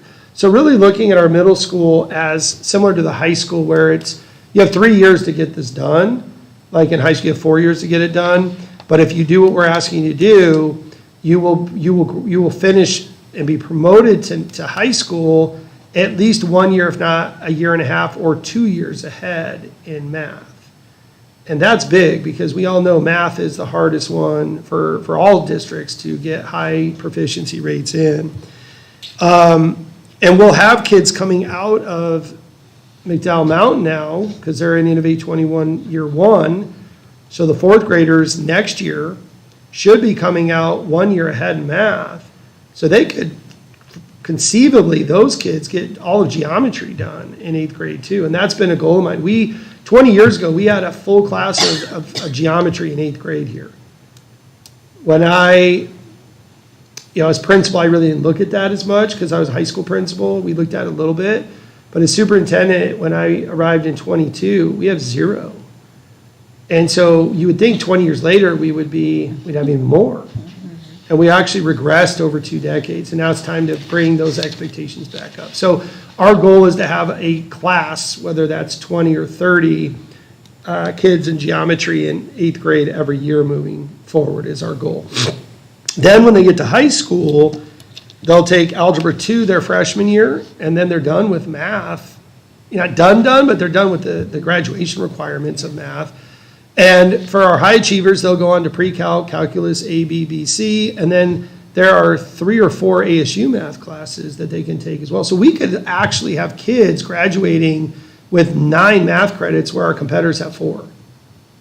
And that is college algebra, that could be pre-calculus, statistics, we have AP statistics, calculus AB, calculus PC. So really pretty amazing stuff with this plan. So we all met with the principals. I met with the math teachers, some of them, not all of them, but most of them.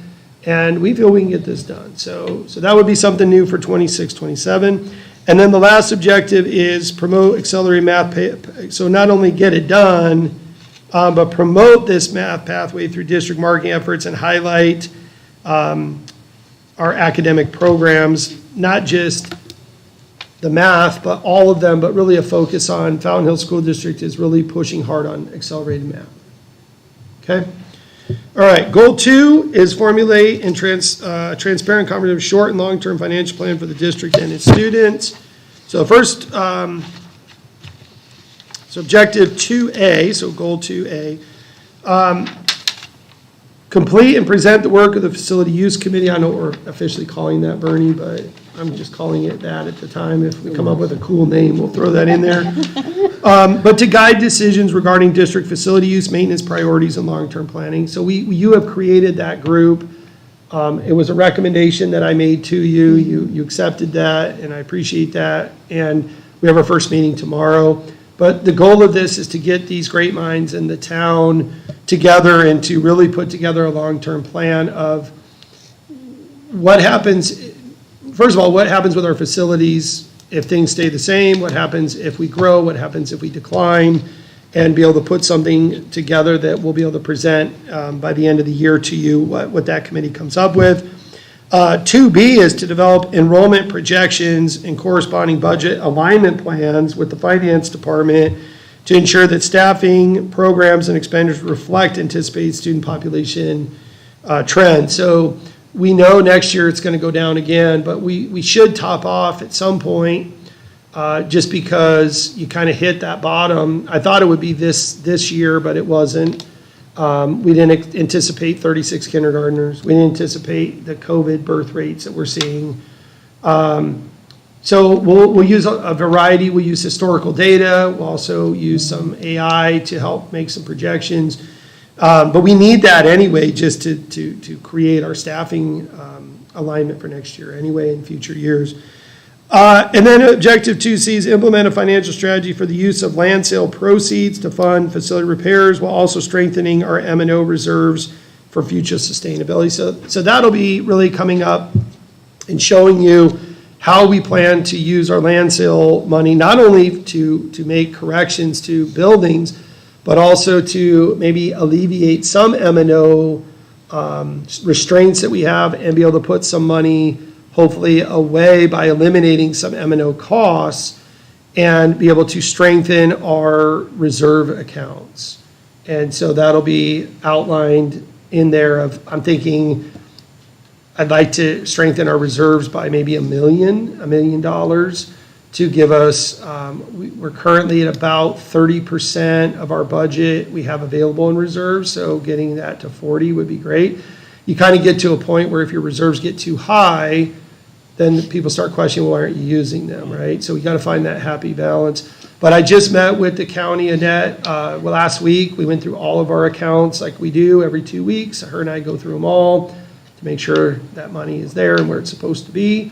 It is spread out, so it's not going to be in your M&O bottom line, but it could be moved over if we need to relieve some M&O costs.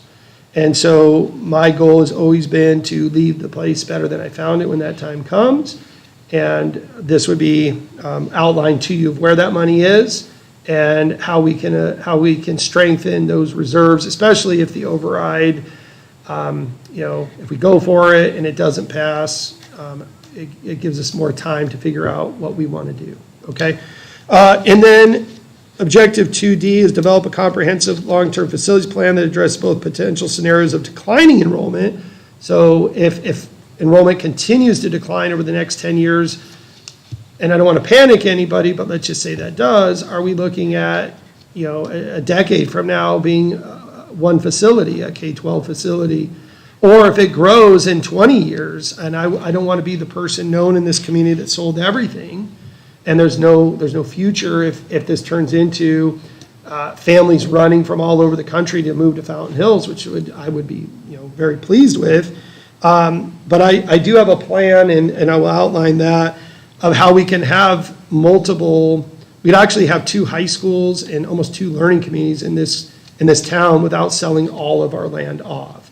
So, and remember, if you had that growth, the school facility board comes in and helps pay for those new schools. So we would outline that as well in 2D. So whoever is in this chair a decade or 20 years from now, I can assure you that will not be me. But whoever that is, I want them to be able to hopefully say, it was great that someone was thinking about this possibility down the line, that what happens if we have 4,000 students in this town and we need 2 high schools and 2 middle schools and 4 elementary schools, where are you going to put all those? We will have a plan for that, and I will outline that for you in that goal. Objective 2E is enhance transparency and community understanding of district financial planning through consistent reporting and accessible communication tools. So that's going to be me getting out to our groups and talking about our finances, talking about what we're doing with long-term planning. So that would be, our connections with chamber. We're going to talk later about our politicians in town, our legislators, but also through speaking engagements with stakeholder groups, and then posting that on our website so that people have a place to look at it. Goal 3 is maintain and achieve an A rating for all district schools by focusing on improving student achievement and maintaining or increasing participation in academic and extracurricular programs. So objective 3A is implement, expand, accelerating math pathway at Fountain Hills Middle School, we talked about earlier, but to ensure that they complete by Algebra 1, supporting math practice. So the other part of this is we've implemented this year, is having math practice during advisory period and continue to grow that and build that, so that becomes part of our culture.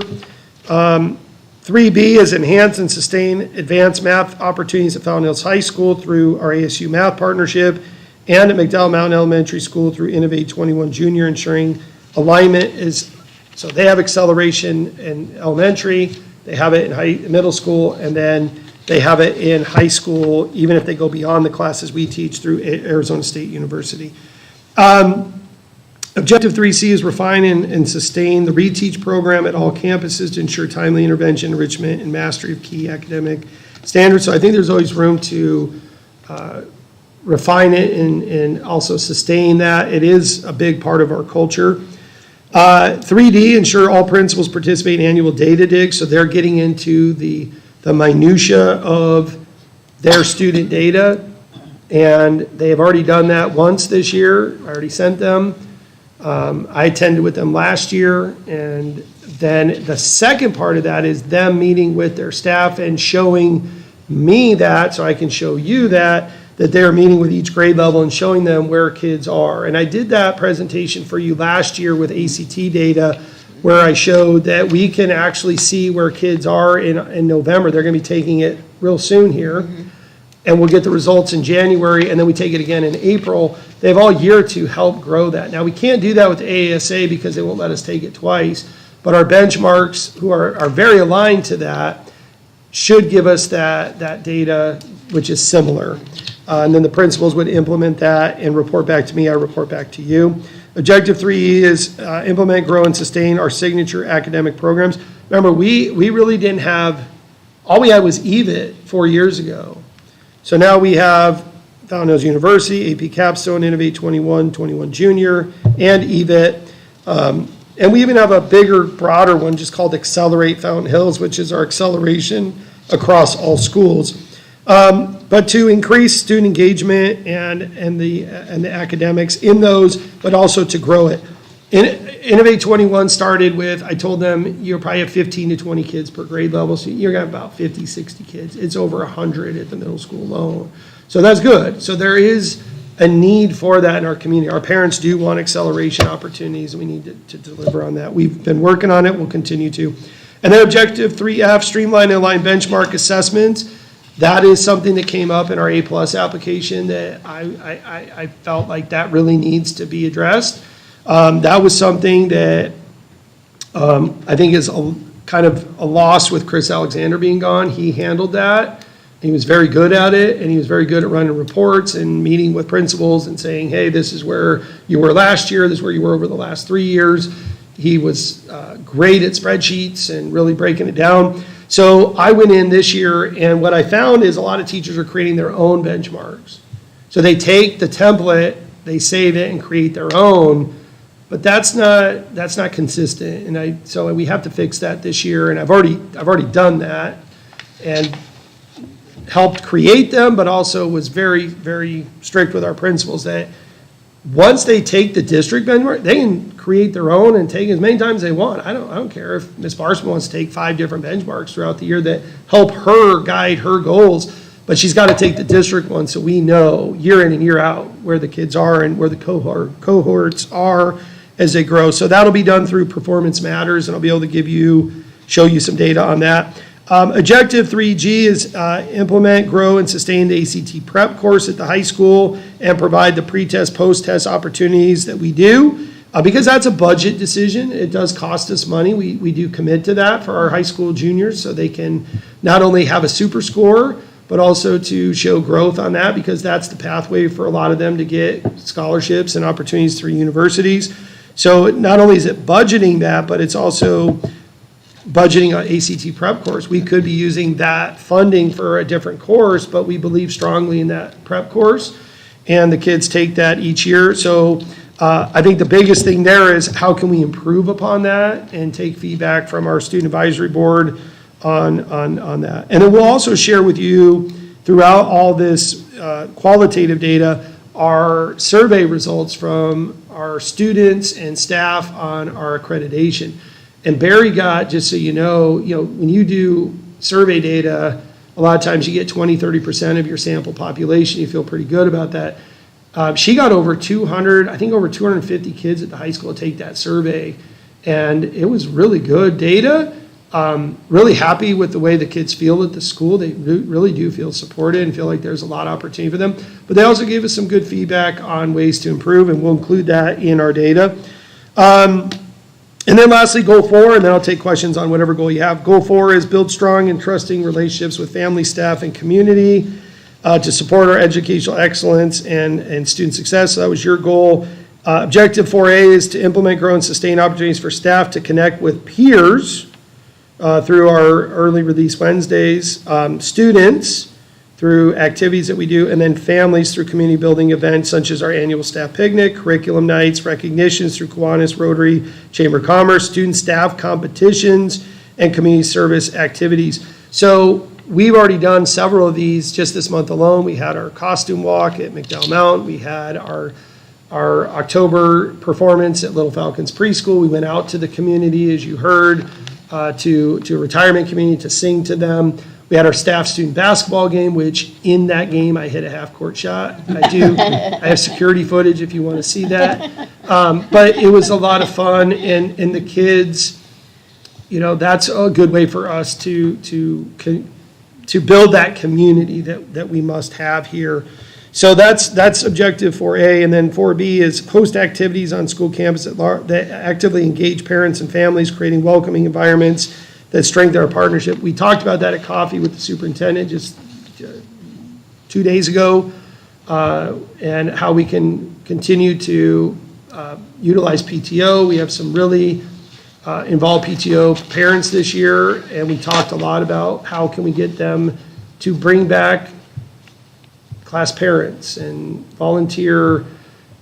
We talked about coaches, local coaches, Little League coaches, or Boys and Girls Club coaches, volunteering at recess once a month or something to come and do flag football games with the kids and just different activities. So principals and I will work on how do we engage, get those engagement activities up to get parents on campus, because we've heard a lot since COVID that schools don't want parents on campus, and we're the opposite. We want them here. We try to get them here as best we can. We know they're busy, and we know that there's a lot of opportunities to do other things, but we're going to keep working at that and bring you examples of what we did. Objective 4C is continue to strengthen the district's relationship with the Fort McDowell Yavapai Nation. We will include our survey data from our Fort McDowell parents through participation in their community events, which is really, really important to them. They were very clear with us in past surveys that seeing us at the Sovereignty Walk, seeing us at Orem Dam Day, seeing us at their children's events really, really makes a big difference. And so we have already begun doing that. All principals and I attended the Sovereignty Walk last May. We will plan to do so again this year. But it goes beyond that. It's also collaboration on educational initiatives. So we found that a lot of our Fort McDowell parents are unaware of some of these acceleration pathways. They're unaware of free ASU classes, and so we have to find more ways to connect with them. Our survey data numbers over the last 4 years have gone from a handful to, it's probably been 10 times the number over 4 years that we're getting survey data back from, and that survey data was fantastic. I was very happy with that. We'll share that as part of our qualitative data there.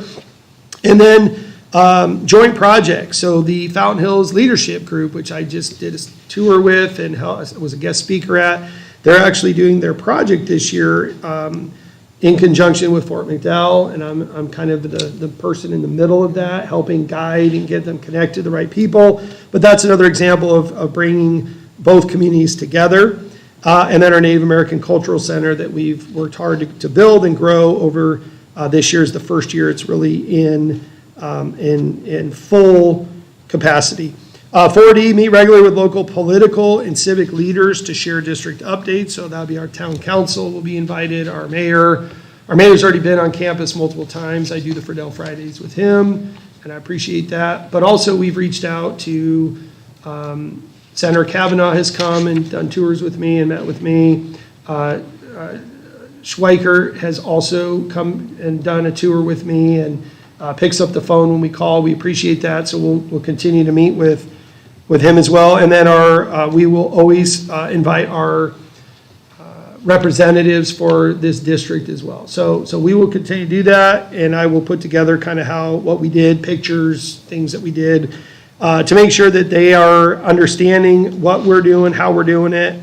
And then also, hopefully they can understand and advocate for Fountain Hills School District, understand what our override is coming up and why it's needed, and how we've won a national award for doing more with less. And I think those are some things we can highlight there with our National Model School Award. And then 4E is remain active in key community organizations. Me personally, to promote positive partnerships and elevate the district's visibility and reputation within the community.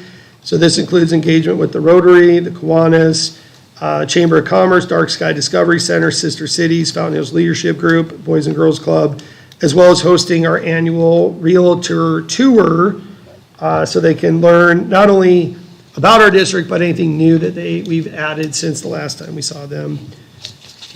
And that's it.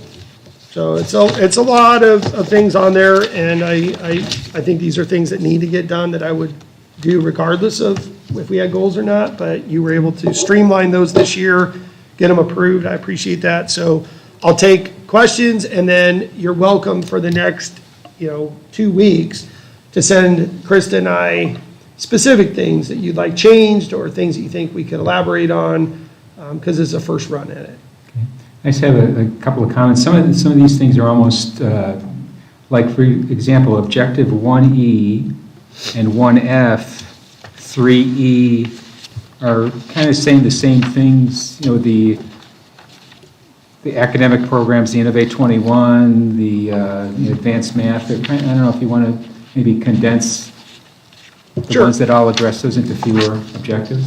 Sometimes when they come in my head, it's I'm in the mode of that goal. So like, for example, goal 1 is promoting that and trying to raise enrollment as best we Yeah. can. So we might, So that might be an option just to Yeah. condense. But otherwise, yeah, very thorough and very aggressive, so Very good, glad I'm not my goals. very good. Anyone Very- else? Very thorough, very good. Bernie or Kim? Kim's thinking. I am thinking. I know I will have more questions, but I do appreciate this documentation and kind of your walking us through it. There were a couple things that struck me along the way, and since then I've lost my thought process on it, so I will circle back. and there could be things that I forgot that you think about that we might want to add. So you could either, like I said, you can email those thoughts to, I just always ask Krista, because sometimes I'm not on email for a little while, and she will see it and get me. Or if you want to have a phone conversation as well, we can do that. I think the one thing that does strike me, and maybe you've already thought this through a little bit, is sort of the cadence of how you're going to report back to us on these different items. Yeah. And I don't know what that would be. I have no suggestion around that, but just for you to kind of think about, because this is a lot to go through. I think it's all important, but also just us carving out time, right, So in the board what I'm thinking in meetings. my head is to prepare, like either an electronic file or a paper file, something that you have time to look at prior, Yeah, and then do a summary presentation of, maybe the big picture, maybe the wow things that came out of it, the things that we want to talk, that I'm proud of, or things that we feel went really well, and things that we should turn into, a goal again the following year, because it just, maybe we didn't get as much growth on that as possible. So I will think about that, but that's kind of where I was at in my head, is to give you time prior to reviewing all this, to have all that information available and take a look at it, and then be able to come prepared with, you did this, but can you explain more on that? Because that wasn't as clear. So, and there will be those, nothing's going to be perfect, obviously, so, Right. yeah. yeah. Bernie, anything? Yeah, the only thing I'd add right now is really heavy on the math and acceleration, but I think this place used to be really good in science too, Yeah, with solar-powered vehicles and things like that. So I think not only just science in general, but hooking up a little bit more with the International Discovery Center, trying to figure out how we can start weaving it in now, even though the doors aren't open, they're still in planning stages. Sure. So academic exchanges, professors being available, that sort of thing. Okay. And of course, I'm going to hit fine arts.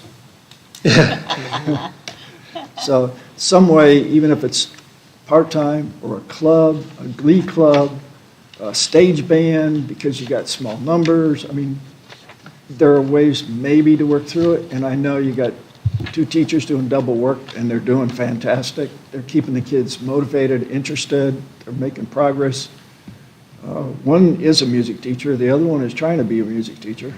So it's really neat to see that, but they almost need something like that available to them. Yeah, I can definitely add fine arts to one of the goals. That would be an easy thing. It's, the goal should be finding a human that can teach band. I don't know if that'll suffice for you guys, but that's been the hardest part, is once we find someone, putting together a plan of what we want it to become and what we want it to be. I went to the band, my nephews are in the Catalina Foothills Band, and so I went to their performance down at Dobson.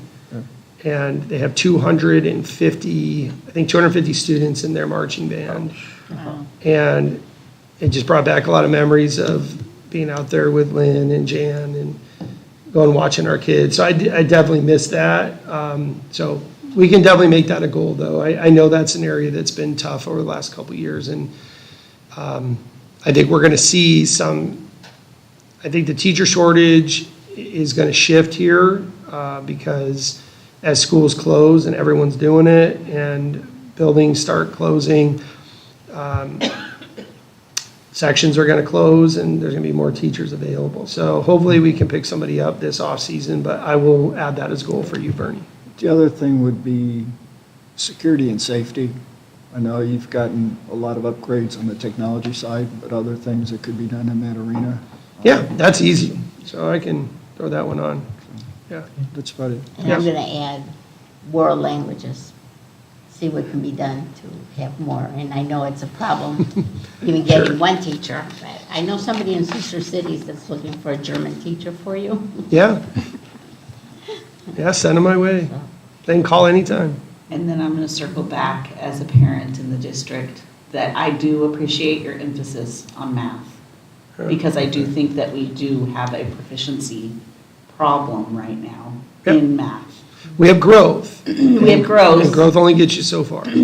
Exactly. Yeah. And math leads to other things like science and everything else. So it's a core subject that we definitely need to address. Yeah. Anything else? Okay, moving on to future actions. So we have student outcomes such as report cards and proficiency data. And then I'd also like to propose, I mentioned earlier, I had met with Superintendent Boggs, and she's committed to going ahead with the appointment process. So I think we need to meet in the near future to discuss what, if any, role we want to have in that process, whether we leave it up to her, whether we review applications and make a recommendation or whatever, and the logistics of that. So certainly on the next meeting. It would have to, yes, it would be a public discussion. Yeah, so certainly by the next meeting, if not sooner, depending on, I guess, how much we have on the next regular meeting. Next meeting is great. Yeah. Okay, good. All right. Dates of upcoming meetings, namely November 19th and December 3rd, right here at 6 o'clock, or maybe sooner, we'll see. And then we'd like to make a motion to adjourn. I move we adjourn. And do I have a second? I'll second. All in favor, please say aye. Aye. Any opposed? Okay, we are adjourned.